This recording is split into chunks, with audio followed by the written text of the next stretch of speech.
श्रापित dragon part 2। जैसा कि दोस्तों हमने पार्ट 1 में बताया था कि अर्जुन नाम का एक लड़का होता है जो कि बहुत क्रूर व गुस्सैल होता है। वह कभी किसी की नहीं सुनता और उसे मांसाहारी खाना खाना बहुत पसंद था, खासकर चिकन। उसके परिवार में 4 लोग रहते हैं। एक दिन वो जंगल में शिकार करने गया तो वहाँ उसने मुर्गी के बच्चों को मार डाला। तभी उसे मुर्गी के बच्चों से व मुर्गी से श्राप मिला। उस श्राप के बाद से ही वह इंसानी ड्रैगन बन गया। इंसानी ड्रैगन बनने के बाद वह गांव के लिए निकला था। तभी उसी के गांव के 2 लोगों ने उसे देख लिया और उसे सब कुछ बताया कि वह कैसा दिख रहा है। फिर वह वापस जंगल गया और उसने हिरण का शिकार किया, लेकिन उससे उसे संतुष्टि नहीं मिली। अब वह इंसानों का मांस खाना चाहता है। दोस्तों, अब ये इंसानों का मांस कैसे खाएगा और इसे श्राप से मुक्ति कैसे मिलेगी, यह हम अब बताएंगे। तो वह इंसानों का शिकार करने लगता है। वह रात में जाता और किसी भी 1-2 इंसान का शिकार करके वापस आ जाता है।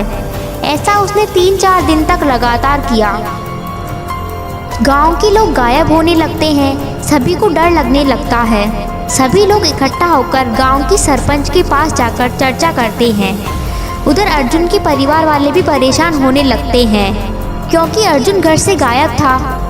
तभी उन दोनों आदमियों को भी पता चल जाता है कि गांव में लोग गायब हो रहे हैं जिन्होंने अर्जुन को जंगल में देखा था इंसानी ड्रैगन के रूप में। वह दोनों किसी को बिना बताए सीधा सरपंच के पास जाते हैं और सरपंच को पूरी बात बताते हैं कि जंगल में क्या क्या हुआ था। उनमें से एक आदमी कहता है, सरपंच साहब, यह उसी इंसानी ड्रैगन का काम हो सकता है। वह दिखने में बहुत ही खतरनाक है। वह खुद को ठाकुर साहब का बेटा अर्जुन के नाम से बताता है और हमने तो सुना है कि अर्जुन भी कुछ दिनों से गायब है। जब से वह शिकार पे गया है तो वापस ही नहीं आया। तभी सरपंच कहता है, लेकिन यह बात तुम सरपंच साहब को मत बताना। यह कहकर सरपंच साहब अपने एक बुजुर्ग दोस्त के पास चले जाते हैं। वह बुजुर्ग आदमी 100 साल से ऊपर का था। तभी सरपंच साहब उन्हें पूरी बात बताते हैं। तभी बुजुर्ग आदमी, देखो, यह तो कोई भयानक शक्ति है। ऐसा सदियों पहले भी हो चुका है। इन सब का समाधान सिर्फ वह पंडित जी ही निकाल सकते हैं जिन्होंने पहले भी बड़े बड़े विघ्नों को हरा है। उन पंडित जी को बुलाना होगा। तभी सरपंच साहब पंडित जी को वहाँ गांव में ले आते हैं। सरपंच पंडित जी को पूरी बात बताता है। तभी पंडित जी कहते हैं, यह एक ऐसी शक्ति है जो पूरे गांव को ले डूबेगी, पर मैं इस गांव को बचाने की पूरी कोशिश करूंगा। हमें पहले उस ड्रैगन को अपने जाल में फंसाना होगा। मैं ये यहाँ पे एक जादुई शक्ति कर रहा हूँ जिससे वह ड्रैगन यहाँ पे जाल में फंस जाएगा और कहीं नहीं जाएगा। पंडित जी वहाँ गांव में जादुई शक्ति करके चले जाते हैं। पंडित जी के उस जादू करने के बाद दूसरी रात इंसानी ड्रैगन वहां आ गया। वहां गांव के एक आदमी को खड़ा कर दिया गया ताकि वह ड्रैगन वहां तक आ सके।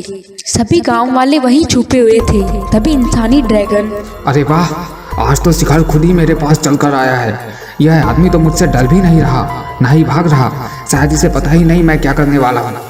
तभी इंसानी ड्रैगन जैसे ही उस आदमी का शिकार करने के लिए आगे बढ़ता है, वह पंडित जी के जादू में फंस जाता है और वह स्थिर हो जाता है जैसे वह वही जम गया हो।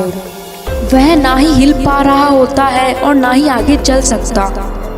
सभी गांव वाले उसके सामने आ जाते हैं। वहां अर्जुन के माता पिता भी होते हैं। तभी सरपंच कहते हैं, आखिर पंडित जी के जादू ने काम कर ही दिया। यह हमारे जाल में फंस ही गया। अब किसी को घबराने की जरूरत नहीं है। तभी इंसानी ड्रैगन, अरे कैसा जादूगर, मैं कहाँ फंस गया? मुझे कोई यहाँ से मुक्त करो। अब तुम यहाँ से मुक्त नहीं हो सकते। तुमने हमारे गांव वालों को मारा, उनका शिकार किया। यह जादू तुम्हारी शक्ति को खत्म करने के लिए किया गया है। आखिर यह तुम क्यों कर रहे हो? तुम कौन हो? तभी इंसानी ड्रैगन अर्जुन अपने माता पिता को देखता है और वह बोलता है, पिताजी, माँ, आप लोगों ने मुझे नहीं पहचाना। मैं आपका बेटा अर्जुन हूँ। माँ, मैं आपका लाडला बेटा पूजा का भाई। यह सुनकर सभी गांव वाले और अर्जुन के माता पिता आश्चर्यचकित हो जाते हैं। तभी सरपंच कहता है, अरे यह तुम क्या कह रहे हो? यह तुम्हारे माता पिता कैसे हो सकते हैं? तुम तो इंसान लगते भी नहीं। मैं सच कह रहा हूँ माँ, पिताजी, आप तो मुझे महसूस कर सकते हैं ना। मैं आपका बेटा ही हूँ। तभी अचानक से अर्जुन की माँ बोलती है, हाँ, यह तो हमारा ही बेटा है। मैं इसे पहचान सकती हूँ। पूजा के बापू, यह हमारा अर्जुन ही है, हमारे गांव का ही बेटा है। पंडित जी ही बताएंगे कि क्या सच है और क्या झूठ। तभी सभी गांव वाले वह सरपंच साहब पंडित जी को वहां बुलवाते हैं और पंडित जी को सारी बात बताते हैं। तभी पंडित जी, यह सच बोल रहा है या झूठ, अभी सब साफ हो जाएगा। तभी पंडित जी एक जादू करते हैं। वह जादू इंसानी ड्रैगन पर करते हैं। कुछ देर बाद जादू करने के बाद पंडित जी, यह सच बोल रहा है, यह अर्जुन ही है। यह एक इंसानी ड्रैगन के रूप में है। इसे एक मुर्गी से श्राप मिला है क्योंकि उसने उसके 3 बेगुनाह बच्चों को मारा था। पंडित जी सारी बात बता देते हैं। तभी अर्जुन भी अपनी गलती को स्वीकार कर लेता है कि उसने उन बच्चों को मारकर बहुत बड़ी गलती की है। उसी समय अर्जुन के पिताजी पंडित जी से कहते हैं, पंडित जी, कोई तो उपाय होगा ना इस श्राप से मुक्ति पाने का। हर श्राप का कोई ना कोई समाधान होता है। आप तो इतने बड़े ज्ञानी पंडित हैं, आप ही बता दीजिए। पंडित जी कहते हैं, हाँ, एक उपाय है। यहाँ से कोसों दूर एक जंगल है जिसका नाम है कोंगो। कोंगो जंगल में ही इसे समस्या का समाधान मिलेगा। इसे वहाँ अकेले जाना होगा। हाँ, लेकिन रास्ते में तुम्हें कई परेशानियों का सामना करना पड़ेगा। कई जानवर ऐसे मिलेंगे जिसे तुमने कभी नहीं देखा होगा। इस सफर में तुम्हें काफ़ी मुश्किलें देखनी पड़ेगी, पर हाँ, तुम्हें तुम्हारी समस्या का समाधान मिल जाएगा। इंसानी ड्रैगन अर्जुन सोच लेता है कि वह कोंगो जंगल जाएगा। मैं जाऊंगा वहाँ और सारी मुश्किलों का सामना करूंगा। शायद यही मेरा पश्चाताप होगा। श्रापित इंसानी ड्रैगन कोंगो जंगल के लिए निकल पड़ता है। इंसानी ड्रैगन कोंगो जंगल के सफर के लिए निकल जाता है। पंडित जी ने कहा था तुम्हें रास्ता खुद ब खुद ढूंढना पड़ेगा। वह आगे बढ़ता जाता है। यह परीक्षा तो उसे देनी ही थी। वह ऐसे ही चलता रहता है, कई जंगल पार कर लेता है। उसे खतरनाक जानवरों का सामना भी करना पड़ता है, भूख प्यास से भी लड़ना पड़ता है, लेकिन फिर भी वह नहीं रुकता है। कई जंगल पार करने के बाद वह एक जंगल में पहुंचता है जो कि बाकी सारे जंगलों से बहुत अलग था। वह आगे बढ़ता है, तभी उसे एक भयानक जानवर रोक लेता है जो कि गोरिल्ला होता है। अरे तुम कौन हो? पहले तो तुमको यहाँ कभी नहीं देखा। भाई, और तुम कहाँ जा रहे हो? पता नहीं है क्या कि कितना खतरनाक है ये जंगल और दानव? क्या दानव? कौन सा दानव और कैसा दानव? तभी गोरिल्ला कहता है, यह जंगल एक दानव का है, इस रास्ते से मत जाओ। लेकिन मुझे तो कोंगो जंगल जाना है, मेरा वहाँ जाना जरूरी है। हाँ, कोंगो जंगल का रास्ता तो यही है, पर याद रखना अगर उस दानव ने तुम्हें देख लिया तो वह तुम्हें मार देगा। ठीक है, देख लेंगे, धन्यवाद तुम्हारा। फिर श्रापित इंसानी ड्रैगन आगे बढ़ जाता है। वह धीरे धीरे आगे बढ़ रहा होता है। तभी इंसानी ड्रैगन को वह दानव दिख जाता है। वह दानव दिखने में बहुत खतरनाक व भयानक दिख रहा था। बड़े बड़े हाथ, पैर व दांत, अजीब सा मुंह। तभी इंसानी ड्रैगन सोचता है कि वह उससे छुप के वहाँ से निकल जाएगा।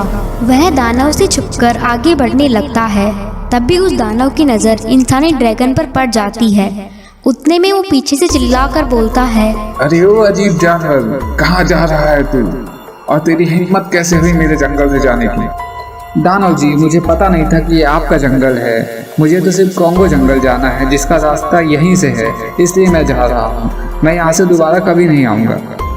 तुम्हें नहीं पता, जो भी यहाँ आता है मैं उसे खा जाता हूँ और तुम्हें भी खाऊंगा। तभी वह दानव इंसानी ड्रैगन की तरफ बढ़ता है और उस पर हमला कर देता है। दोनों में भयंकर युद्ध शुरू हो जाता है। दोनों ही बहुत ताकतवर थे।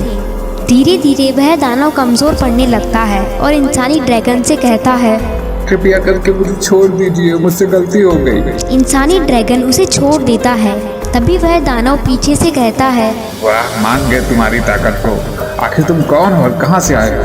तभी श्रापित इंसानी ड्रैगन अपनी पूरी कहानी बताता है कि उसके साथ क्या हुआ था और पंडित जी ने इस श्राप से मुक्ति पाने के लिए कोंगो जंगल आने को कहा। ठीक है, तुम यहाँ से जा सकते हो। कोंगो जंगल में तुम्हें मुक्ति मिल जाएगी, पर किसी के जरिए। तुम्हें उस जानवर को ढूंढना पड़ेगा जो तुम्हें मुक्ति दिलाने में मदद करेगा। अगर तुम्हें मेरी जरूरत पड़े तो मेरा नाम ले लेना, मैं आ जाऊँगा।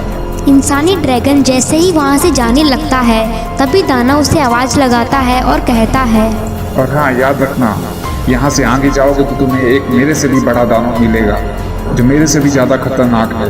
वहाँ जो भी जाता है वह उसे मार देता है और फिर पकाकर खा जाता है। आज तक जो भी वहाँ गया है कभी वापस नहीं आया। तो यह तुम कर लो कि तुम्हें जाना है या नहीं। तो दोस्तों, क्या इंसानी ड्रैगन वहाँ जाएगा? उसको पता होने के बावजूद कि वह वहाँ गया तो वापस जिंदा नहीं बच पाएगा, और अगर वह गया तो क्या वह उस बड़े से राक्षस से लड़ पाएगा? क्या वह कॉन्गो जंगल तक पहुंच पाएगा या नहीं, ये हम आपको पार्ट 3 में बताएंगे। पार्ट 3 देखने के लिए हमारे चैनल को सब्सक्राइब करें।